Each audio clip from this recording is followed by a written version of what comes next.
Hello and welcome.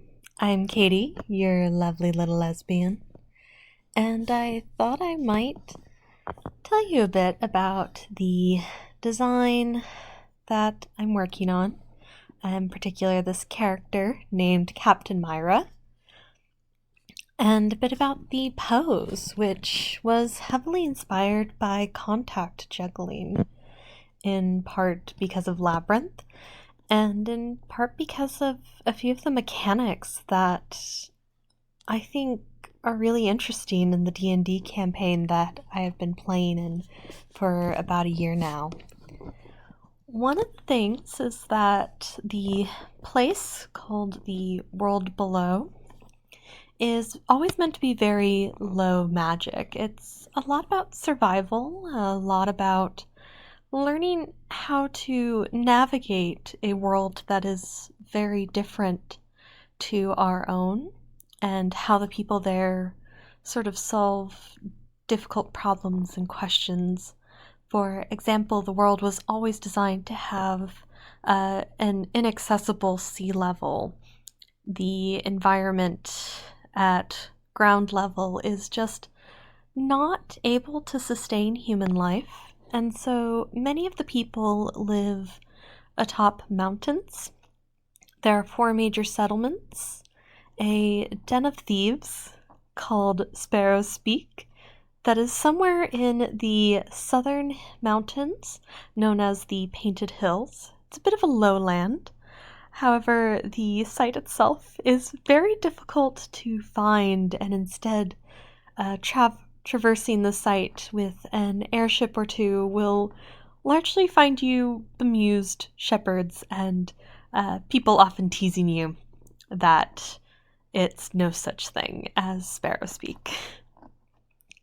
Another major city that we had a big campaign in a few years back is Stormhaven, which is one of the smaller settlements. It's a walled-in city on one of the low-lying hills.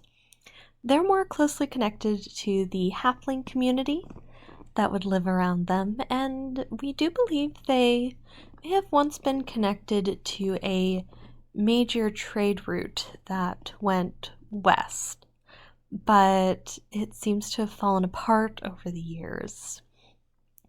There's also the city of Watchtower. It's a major religious center in the north with a large temple that is the center of both their economy and society, and they worship the North Wind. While the character I'm drawing is from our last city, one of the largest, a place called Reverie that was founded by 5 major families around a volcano basin. It is the breadbasket for the region, with floating fields, and the main financial mechanic is not our typical copper, silver, and gold, but these crystal shards. And you can get a chip, you can get a shard, but you can also get them quite large. In fact, there are ones so big you could probably crush Indiana Jones with them. And those are often used to keep the airships afloat because they can hold spells. It's a way of giving character spells in a very low magic setting. And Maira in particular usually has a few spells sort of tucked away, being a bit of a charlatan, and also having used Charm Person to her own benefit.